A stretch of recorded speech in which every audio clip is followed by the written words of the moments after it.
Hello everyone, welcome back to our channel. साथियों, इस भाग दौड़ जीवन शैली में ब्लड प्रेशर का बढ़ना और मानसिक तनाव का बढ़ना काफ़ी आम बात हो गई है। तो आज के वीडियो में हम यही बात करेंगे, अगर किसी पर्सन का ब्लड प्रेशर बहुत ज़्यादा इमीडिएटली बढ़ गया है तो उस सिचुएशन में हम कौन से इनिशियली स्टेप लें। तो इसमें आज कौन कौन से ऐसे स्टेप्स लें जिसकी वजह से बीपी का तुरंत रेगुलेट किया सके और उसको मैनेज किया जा सके। कुछ यहाँ पे के हेल्दी टिप्स के बारे में जानेंगे और इसके बाद में ये भी जानेंगे कौन से ऐसे फ्रूट्स हैं जिनको लेने के बाद आपका बीपी यानी ब्लड प्रेशर एकदम क्या है नॉर्मलाइज होने में काफी या होने में या फिर करने में काफी कारगर है। तो चलिए शुरुआत करते हैं। साथ ही आपको फर्स्ट इनिशियली स्टेप जो लेना है वो रिलैक्स एंड रिड्यूस स्ट्रेस आपको करना है, यानी बॉडी को आप एकदम फ्री छोड़ दीजिएगा और जो भी दिमाग पे जो भी प्रेशर है एकदम उसको क्या है फ्री हो जाइए उस प्रेशर से। तो आपको इसको कैसे करना है, तो आप जैसे म्यूजिक के शौकीन हैं तो म्यूजिक थोड़ा सा लगा लीजिएगा और कहीं पे एकांत जगह आप बैठ लीजिएगा और वहां पे थोड़ा सा डीप ब्रीथ स्टार्ट कर दीजिएगा। डीप ब्रीथ मीन्स क्या होता है, आप गहरी गहरी सांस लें जिसकी वजह से आपके बॉडी में ऑक्सीजन सैचुरेशन का लेवल बढ़ेगा और मसल्स रिलैक्सेशन होंगी। जब मसल्स रिलैक्सेशन होगी तो ब्लड सर्कुलेशन आपका हल्के हल्के थोड़ा सा नॉर्मलाइज देखना स्टार्ट प्रारंभ हो जाएगा। कुछ जो हमारे ओल्ड एज यानी बुजुर्ग पर्सन्स है तो वो क्या काम करें, म्यूजिक नहीं सुनना चाहते तो जो भी अपने इष्ट देव को मानते हैं तो उसका मन में थोड़ा सा मनन करें और डीप ब्रीथ करें। डीप ब्रीथ आपको कैसे करनी है, तो जैसे सपोज दैट हम ऐसे पोस्चर बना के बैठते हैं और लंबी लंबी एक गहरी गहरी सांस लें, जैसे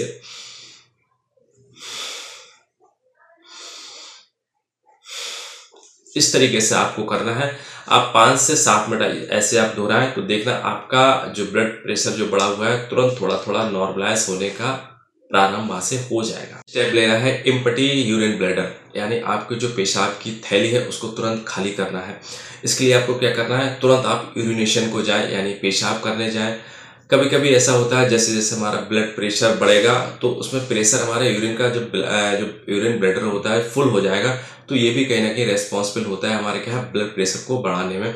तो सेकंड स्टेप भी इनिशियली करिए। अगर ब्लड प्रेशर आपका अचानक या सडन बढ़ गया है तो यूरिनेशन यानी पेशाब को तुरंत आपको जाना चाहिए। इसके बाद में नेक्स्ट आपको स्टेप लेना है रिड्यूस ब्लड प्रेशर के लिए, वो आपको करना है टेक वार्म बाथ या शॉवर आपको लेना है, यानी आपको तुरंत गर्म स्नान करना है। गर्म स्नान जैसे कैसे करना है, अगर जैसे आप वो घर में हो तो ठीक है, आप गर्म पानी से यानी गुनगुने पानी से आप तुरंत स्नान कर सकते हो। लेकिन जैसे कहीं बाहर हो और आपको या फिर नाइट है या फिर कोई भी XYZ पर्सन है उस समय नहा नहीं पा रहा है तो आप उसको क्या काम करें, गुनगुने पानी से कपड़ा लें और पूरी बॉडी को एकदम पोंछें किससे, गर्म पानी से। जैसे आप कभी कभी ऐसा होता है जैसे फीवर आता है तो डॉक्टर सलाह देता है पूरी बॉडी को एकदम स्पंजिंग करिए, ठंडे पानी से पोंछ दीजिए। बिल्कुल सेम आपको इसमें क्या है, गर्म पानी से पूरी बॉडी को साफ करना है, पोंछना है। तो ये भी हमारे क्या है बीपी को रिड्यूस करने में काफी अच्छी कारगर है, एक टेक्निक है। और साथियों इसके बाद कुछ हमारे एक्यूप्रेशर पॉइंट्स हैं जिनको इमरजेंसी सिचुएशन या फिर नॉर्मलाइजेशन के लिए काफी यूज कर सकते हैं और काफी ये हमारे पॉइंट्स होते हैं बीपी रेगुलेट करने के लिए और स्ट्रेस मैनेज करने के लिए काफी हेल्पफुल। साथियों पहला जो हमारा एक्यूप्रेशर पॉइंट है जो हमारे बीपी को कम करने के लिए और स्ट्रेस मैनेज करने के लिए काफी हेल्पफुल है, वो हमारा क्या है LI4 के नाम से जानते हैं। तो LI4 ये कहाँ पे होता है और आपको कहाँ पे हिट करना है उसके बारे में समझते हैं। तो ये हमारी क्या है हथेली है, हथेली को जस्ट उल्टा कर लीजिए तो ये हमारा क्या है इंडेक्स, यानी हमारा जो इंडेक्स फिंगर होगा ये हमारा थंब है। तो इसके बीच में आपको देखा होगा ये यहाँ पे ये हमारा पॉइंट है, तो इसको क्या हैगो पॉइंट के नाम से भी जानते हैं। ये हमारे उसके लिए बहुत ही इफेक्टिव होता है, ब्लड प्रेशर को मैनेज करने के लिए, स्ट्रेस को मैनेज करने के लिए काफ़ी होता है। और ये हमारा इसका सबसे ज़्यादा इम्पोर्टेंट होता है पेरिफेरल ब्लड सर्कुलेशन जब फेलियर होने लगता है तो ये हमारा जो हमारा प्रेशर पॉइंट होता है काफ़ी हेल्पफुल होता है। तो ये हमारा समझ गया, ये दोनों के दोनों हाथ में होता है। आपको 10 से 15 मिनट आपको रोज इससे एक्सरसाइज करनी है अगर आपका बीपी बढ़ा हुआ चल रहा है तो। इस पॉइंट को क्या है LI4 के नाम से जानते हैं। अगर इसकी फुल फॉर्म देखते हैं तो ये लार्ज इंटेस्टाइन के नाम से जानते हैं, लार्ज इंटेस्टाइन 4। इसका एक और नेम इसको हैगो पॉइंट के नाम से भी इसको क्या है जानते हैं। ठीक है, इससे क्या है मसल्स रिलैक्सेशन होता है जिससे ब्लड सर्कुलेशन बढ़ता है और हमारा क्या होता है बीपी हमारा रेगुलेट होता है और बॉडी में जो स्ट्रेस है उसको क्या है रिड्यूस करने का भी काफी अच्छा काम करता है ये हैगो पॉइंट्स। इसके बाद में सेकंड एक्यूप्रेशर पॉइंट्स है वो हमारा क्या है H7 के नाम से जानते हैं। तो इसकी पोजीशन देखते हैं कहाँ पे होता है, तो ये हमारा हाथ है, तो हाथ की हमारे लिटिल फिंगर है, तो लिटिल फिंगर के जस्ट नीचे यानी यहाँ पे क्या है, जहाँ पे हमारे जो रिस्ट यानी कलाई खत्म होती है, तो बिल्कुल जस्ट वहाँ पे क्या है हमारे यही है पॉइंट। तो यहीं पे इसको क्या है प्रेस करना है। ये 10 से 15 मिनट आपको यहाँ से क्या है प्रेस करना है इस पॉइंट को। ये पॉइंट से फायदा क्या क्या मिलेंगे आपको, तो कोई ब्लड प्रेशर बिल्कुल यहाँ से कंट्रोल होगा। इंसोम्निया यानी आपको नींद नहीं आती है तो वो भी बीमारी यहाँ से बिल्कुल ठीक हो जाएगी। दूसरा जो हमारा क्या है एपिलेप्सी, अगर आपको दौरे पड़ रहे हैं तब भी ये बीमारी को क्योर करने के लिए काफ़ी हेल्पफुल है। तीसरा जो इसको और नेक्स्ट जो इसका इम्पोर्टेंट है इस पॉइंट का हार्ट यानी H7 का, वो हमारा क्या है आपको कार्डियक पेन हो रहा है, अगर आपके दिल में दर्द है तो ये भी आपको क्या है सही करने के लिए बहुत अच्छा पॉइंट्स है। कौन सा H7 पॉइंट्स है, ये हमारे कहाँ पे देखने को मिलेगा, बिल्कुल लिटिल फिंगर के जस्ट नीचे आपको देखने को मिलेगा। ये दोनों हाथ पे आपको प्रेस करना है, 10 से 15 मिनट आपको क्या है दबाना है। इंस्टेंट इसका रिलीफ मिलेगा आपको, रिलीफ आपको 10 से 15 मिनट में आपको देखने को मिल जाएगा। बढ़ा हुआ बीपी भी कंट्रोल देखने को मिल जाएगा। इसके बाद में जो नेक्स्ट हमारा एक्यूप्रेशर पॉइंट्स है जो बीपी को और स्ट्रेस को कंट्रोल करने में काफी हद तक कारगर है, वो हमारा कौन सा है, उसको हम जानते हैं PC6 के नाम से जानते हैं। PC6 में क्या है पेरिकार्डियम 6 के नाम से इसको जानते हैं। इसकी लोकेशन देखी जाए तो कहाँ पे मिलेगी, तो लोकेशन ये हमारा हाथ है, तो हाथ के 3 फिंगर आपको यहाँ से करके देख लीजिए, कलाई से जस्ट नीचे और बीच वाली उंगली कि बिल्कुल यहाँ पे यानी ये हमारा बचा के यहाँ पे, ठीक है। तो जो बीच वाली उंगली है मीडियन नर्व है, 3 उंगली के बाद में इस प्रेशर को जहाँ पे निकलता है, तो ये हमारा क्या है PC6 पॉइंट है। एक बार ठीक से लोकेशन के लिए आप गूगल पे सर्च कर लेना।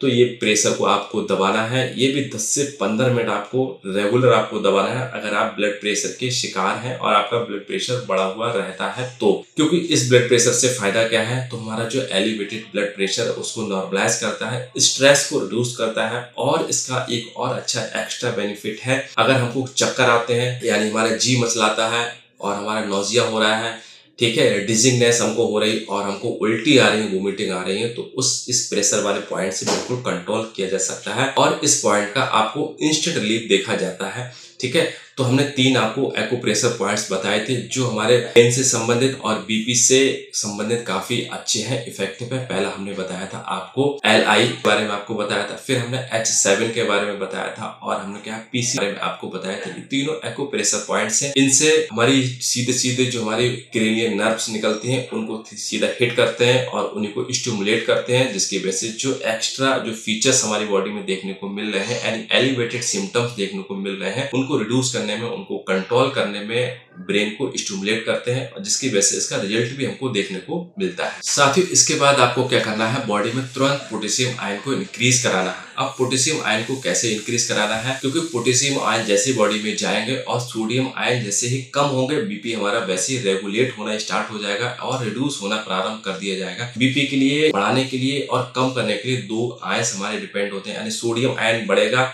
तो बीपी हमारा बढ़ेगा, पोटेशियम आयन जैसे ही बढ़ेगा तो हमारा बीपी क्या है डाउन होगा। अब हमारे कुछ ऐसे फ्रूट्स हैं जो हमारे क्या सोडियम और पोटेशियम आयन बैलेंस करने के लिए काफ़ी हेल्पफुल होते हैं। पहले आपको जैसे बीपी बढ़ गया है तो शुरुआत में सबसे पहले 1 गिलास आपको नींबू पानी पिलाना है। नींबू पानी यानी 1 नींबू आपको 1 गिलास पानी में डाल के तुरंत घोल के उसको क्या है पिला देना है। इसमें क्या होता है, इसमें एस्कॉर्बिक एसिड होता है नींबू में। ये एस्कॉर्बिक एसिड हमारी यानी विटामिन सी होती है, तो विटामिन सी हमारी क्या है, ये डाईयूरेटिक होती है यानी पेशाब को थोड़ा सा बढ़ाती है, जिसकी वजह से और सोडियम आयन को बॉडी से फ्लैश आउट करने में काफ़ी हेल्प करती है।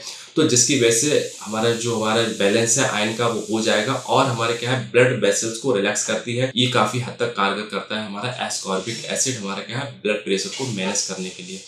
इसके बाद में दूसरा जो आपको करना है वो हमको करना है, आपको केला तुरंत बढ़ा देना है। केला हमारा सबसे ज्यादा पोटेशियम आयन इसमें देखने को मिलेंगे, तो केला 1 से 2 केला आपको तुरंत इसको दे देना चाहिए जिस पर्सन का ब्लड प्रेशर बढ़ा हुआ चल रहा है। और इसके बाद में जैसे आपको क्या है खरबूज अगर मिल जाए तो खरबूज तुरंत खिला देना चाहिए, इसे कैटालॉग फ्रूट के नाम से इसको जानते हैं, ठीक है। और इसके बाद में जैसे आपको सेब है वो थोड़ा सा डेली लाइफ में बढ़ा दीजिएगा, मौसमी है वो थोड़ी डेली लाइफ में आपको बढ़ा दीजिएगा, संतरा है ये भी हमारे ये पोटेशियम रिच होते हैं, तो ये ब्लड प्रेशर को रेगुलेट करने में, उसको कम करने में, हार्ट की जो डिजीज है उसको कम करने के लिए काफ़ी हेल्पफुल होती है हमारे फ्रूट्स। यानी एस्कॉर्बिक एसिड आपको तुरंत देना है और हमारे केला तुरंत देना है। 5 से 7 मिनट के बीच आप देखना, आपको जो ब्लड प्रेशर बढ़ा हुआ है थोड़ा थोड़ा रिड्यूस होना प्रारंभ कर दिया जाएगा। लास्ट में साथियों देखते हैं जो हाइपरटेंशन पेशेंट्स होते हैं, यानी जो ब्लड प्रेशर के मरीज होते हैं, उनको क्या नहीं खाना चाहिए। तो आपको 2-3 चीजें बिल्कुल ही छोड़ देनी चाहिए अगर इनका आप सेवन कर रहे हो। तो सबसे पहले आप स्मोकिंग कर रहे हो, कोई भी स्मोकिंग कर रहा है तो उसको तुरंत क्यूट कर दीजिए, छोड़ दीजिए। आप टोबैको ले रहे हो, तंबाकू कोई भी आप ले रहे हो तो उसको भी छोड़ दीजिएगा। आप अल्कोहल ले रहे हो तो उसको भी आप छोड़ दीजिए, यानी जो भी आप उत्तेजक पदार्थ आप ले रहे हो दोनों को छोड़ दीजिए। ये भी आपको कहीं ना कहीं ब्लड प्रेशर बढ़ाने के लिए काफी कारगर है, ठीक है। इसके बाद में और एक चीज आप करिएगा, अगर इन चीज नहीं ले रहे हैं तो कहीं ना कहीं आप चाय ले रहे हो या फिर कॉफी ले रहे हैं तो इनको या तो हल्के हल्के इनको छोड़ दीजिएगा। अगर छोड़ नहीं रहे तो इसको कम करते करते रिड्यूस फॉर्म में इनको एट लास्ट आपको क्या छोड़ना ही पड़ेगा, क्योंकि ये सारे उत्तेजक पदार्थ होते हैं। तो ये हमारे सीधे हमारे क्या है, जो हमारी ग्लैंड्स होती है, रीनल के ऊपर एक ग्लैंड्स होती है जिससे एड्रिनल ग्लैंड्स होती है। उस एड्रिनल ग्लैंड से एक हार्मोन निकलता है जिसे नॉरएप्रिन और एप्रिन के नाम से जानते हैं। इसको स्टिमुलेट करती है, इसको बढ़ाते हैं। ये हार्मोन सीधे सीधे हमारे क्या है, ब्लड प्रेशर को क्या है बढ़ाने का काम करता है। तो इसको जरूर आप अपनाइएगा अगर आप ब्लड प्रेशर के पेशेंट हैं और हाइपरटेंशन के आप क्या पेशेंट हैं। साथियों अगर आप ब्लड प्रेशर के पेशेंट हैं तो हमने जो जो चीज बताई उसको अप्लाई करिएगा। यानी आप जब कभी भी आपको सडन अगर ब्लड प्रेशर बढ़ जाए तो आप तुरंत बॉडी को एकदम रिलैक्स कर लीजिएगा, स्ट्रेस फ्री हो जाइएगा और उसके बाद में यूरिनेशन आप तुरंत जाना चाहिए आपको, यानी पेशाब तुरंत करिएगा और पूरे शरीर पे क्या है पोछा लगा लीजिएगा क्या है गर्म पानी से। और उसके बाद में आपको क्या काम करना है, 3 हमने जो पॉइंट बताए थे, यानी जो LI4 के नाम से जानते हैं और H7 के नाम से जानते हैं, PC6 ये एक्यूप्रेशर पॉइंट्स है, इनको तुरंत प्रेस करिएगा और बॉडी में पोटेशियम आयन को इंक्रीज करिएगा। और देखना जो चीज हमने बताई इसको नहीं खाना है, वो चीज को क्या अवॉइड करिएगा। आपका ब्लड प्रेशर 1 महीने में आपको कंट्रोल दिखाई देगा, नियंत्रित दिखाई देगा, बिल्कुल डेफिनेट है, मैं जो कह रहा हूँ। और ये जो चीज हमने बताई थी एक आप क्या होममेड थेरेपी थी, घर में कभी भी आप इसको यूटिलाइज कर सकते हैं। इसमें एलोपैथिक मेडिसिन की कोई नीड्स नहीं होती है। जानकारी अब तक पहुंची हो तो चैनल को जरूर सब्सक्राइब कर लीजिएगा। ओवरऑल लॉस करने, थैंक यू, नमस्कार, जय।